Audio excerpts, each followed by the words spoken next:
Alors, dans cet entretien qui est publié aujourd'hui dans Paris Match, elle vous explique, Régis Le Sommier, qu'elle commence à s'inquiéter aux alentours de 16h. Elle va passer un coup de fil à sa sœur qui lui dit que le consulat est fermé depuis 15h30. Enfin, c'est l'horaire officiel. Elle va passer un coup de fil au consulat. On écoute un extrait de cette interview que vous avez enregistrée dimanche dernier. J'ai expliqué à 2 policiers turcs que Jamal n'était pas ressorti. Ils m'ont dit qu'ils ne pouvaient rien faire. Ils paraissaient sincères. Mais j'ai appelé le consulat. Je leur ai demandé où est Jamal.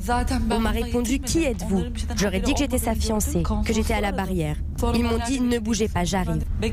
Un homme est sorti, visage fermé, agressif. Il m'a dit il n'y a plus personne à l'intérieur. Tout le monde est parti. Est-ce qu'à ce moment-là, Hatice Cengiz, la fiancée et la future femme de Jamal Khashoggi, réalisent ce qui s'est passé?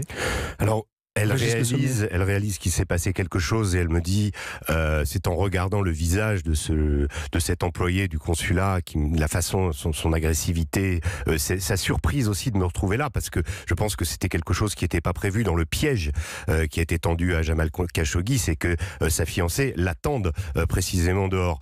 Donc ça, oui, elle m'a dit en regardant son visage, j'ai compris que quelque chose s'était passé. Je pense pas qu'elle n'avait une notion de la mesure du crime et de l'abomination qui était en train de se commettre pendant qu'elle attendait dehors. Donc, mais elle savait aussi que Jamal Khashoggi, d'une certaine façon, elle savait qu'il était menacé, elle savait que c'était un journaliste à risque qui avait été expulsé d'Arabie Saoudite d'abord. Même s'il n'avait pas peur de se rendre au consulat, il était allé de façon très décontractée. Alors, il faut d'abord savoir qu'ils y sont allés 2 fois. La première fois, le 28 septembre, et donc là, il y avait aussi un stress. Lui craignait surtout qu'on lui prenne son passeport. Parce que comme c'était un Saoudien qui avait été expulsé d'Arabie Saoudite, il craignait qu'on prenne son passeport ou éventuellement qu'on essaye de l'expulser en Arabie Saoudite. Ça aurait été un peu plus compliqué. Il vivait à Washington, il était journaliste là-bas. Il était à Washington, il déambulait en fait entre Washington, Londres et Istanbul, où il venait voir sa fiancée. Et en fait, la tragédie dans cette histoire, c'est qu'il devait avoir absolument le document du consulat saoudien à Istanbul et pas ailleurs. Donc c'est là où un piège lui a été tendu. Ils y sont allés une première fois le 28.